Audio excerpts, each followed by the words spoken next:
The following story has been brought to you by StoriesToInspire.org. Rav Aryeh Levine, that was Rav Elyashiv's father-in-law, the Tzaddik of Yerushalayim. It's just fascinating. So you have to read the book of Tzaddik in our time. It's a fascinating book. So Rav Aryeh at night used to write a Pirush HaMishnayos. Middle of the night there's a pounding on the door. He goes running. Well, often he was sent to the prisoners on death row. He went into the most dangerous places, the most dangerous hospitals. In the war, when bombs were falling all over the place, he visited people. He is a fascinating person. But this was a nocturnal request that was a first. He opens up the door, and several people from the neighborhood are standing there, and they said, "We're sorry, but we have a situation that can't wait until the morning." He said, "What happened?" He said, "There's a local ruffian that's moving from kiosk to kiosk, and he's emptying out everything, middle of the night. He's stealing everything in the Machne Yehuda market. And there isn't much food. This is what we're living on. We're going to die of hunger, right?" And he's buying it. No, he's not buying it. He's taking it. You know, the guy said that it's amazing. The judge slapped me with such a serious thing. What did I do? All I did was I went shopping a little bit early. How early? Before the store opened. You know. So they said we have no phone to summon the police. The night watchman knows this guy. He's scared to start up with him. So we have several options. We want to know what to do. Some of us are saying we should attack him, even though he may kill us. Some of us are saying, just let it go. Some of us are saying, he said, no, none of the above. And Rav Aryeh closed his Mishnayos. He flew out of his apartment, ignoring the warning of the delegation and of his family, and he ran down to personally engage the perpetrator, right? That sounds good, perpetrator. Rav Aryeh had a policy: ask first, shoot second.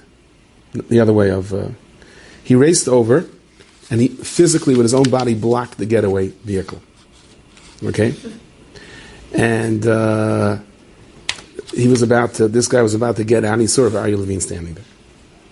And Rav Aryeh grabs both of his hands, and he says, the Torah says, it's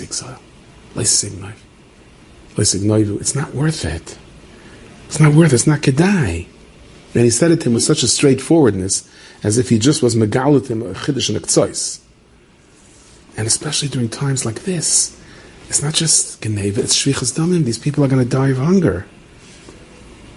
Now, I think anyone else who would have tried stopping the thief by giving him a musa drasha would have wound up with the thief driving away and a puff of black smoke in his face. You ever saw on the highway these pickup trucks with the big wheels? If you're driving a little too slow in front of them and they pass you and they're upset, they do something and out of their exhaust pipes come this big puff of black smoke all over you. I was zeicha to that. But this thief knew Rav Aryeh. Rav Aryeh used to go to the prisons every single night, so he probably knew him. So what does he say to Rav Aryeh? He says, "I spent the whole night loading my truck. What can I do now?" So Rav Aryeh told him, "We can unload the trucks." But he said, but now it'll be half the work because I'm going to help you unload it. He said, "But the police could show up any minute." He said, "As long as I am here, the police won't arrest you." And that was true. As long as I'm here, Rav Aryeh told him, "You have nothing to fear. The police." And when the sun rose that morning over the Machne Yehuda market, okay, the Ganef just put his last bundle of socks back in his place.